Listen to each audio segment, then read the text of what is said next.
Okay guys, हमने full table scan और single indexing देख ली थी। इस वीडियो में हम कंबाइनिंग मल्टीपल इंडेक्सेस देखते हैं। हमारा डेटा सारा कुछ सेम ही था क्योंकि सेम क्वेश्चन चल रहा है।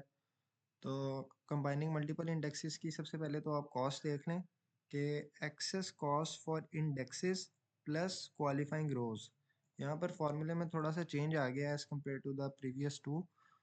तो इसमें अब आप देखें कि सिंगल इंडेक्सिंग में हम एक सिंगल इंडेक्स की एक्सेस कॉस्ट डाल रहे थे, जबकि कंबाइनिंग मल्टीपल इंडेक्सेस में नाम से जिस तरह लग रहा है कि हम मल्टीपल इंडेक्सिंग की इंडेक्सेस की एक्सेस कॉस्ट डाल रहे हैं और साथ इसमें हम डाल रहे हैं क्वालिफाइंग रोज।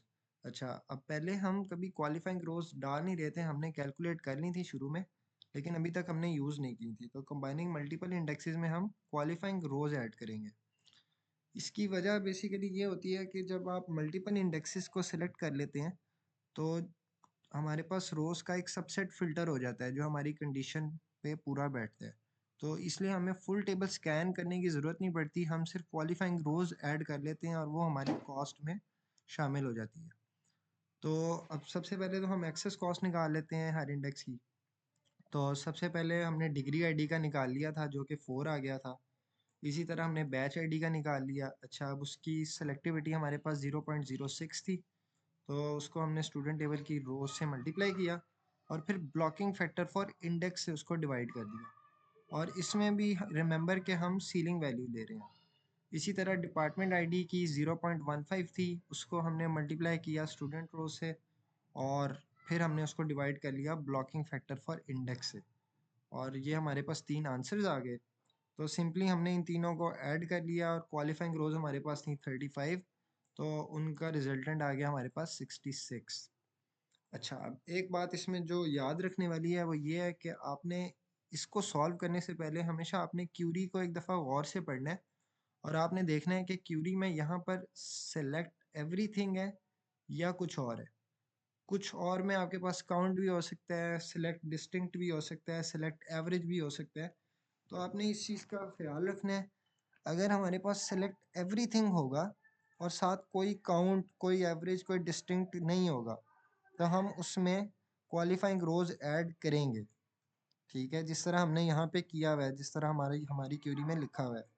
अगर लेट से हमारी क्यूरी में इधर काउंट होता, एवरेज होता, डिस्टिंक्ट होता या कोई और केस होता, तो हम सिंपली जो है इन इंडेक्सेस की कॉस्ट को ऐड कर देते और हम एंड वाला 35 ऐड ना करते। ठीक है, सिंपली हम हर इंडेक्स की एक्सेस कॉस्ट को ऐड कर देते और क्वालिफाइंग रोज को हम ऐड ना करते। तो ये हमारे पास आ गया कंबाइनिंग मल्टीपल इंडेक्सेस। अब हम तीन हमने कर लिए हैं तो हम इनका थोड़ा सा डिफरेंस भी देख लेते हैं। Full table scan, single indexing और combining multiple indexes. Full table scan में आपको नाम से भी पता लग रहा है कि हम पूरा टेबल स्कैन करते हैं रो बाय रो और हम ईच रो को देखते हैं कि कंडीशंस मैच हो रही हैं या नहीं हो रही। जबकि सिंगल इंडेक्सिंग में हम एक सिंगल इंडेक्स को यूज़ करते हैं बाकी सारी रोज को लोकेट करने के लिए। इसी तरह हम कंबाइनिंग मल्टीपल इंडेक्सेस में दो या दो से ज़्यादा जितने भी इंडेक्सेस हो अपनी सर्च को रिफाइन करने के लिए यूज़ करते हैं और रोज़ मैच कर लेते हैं।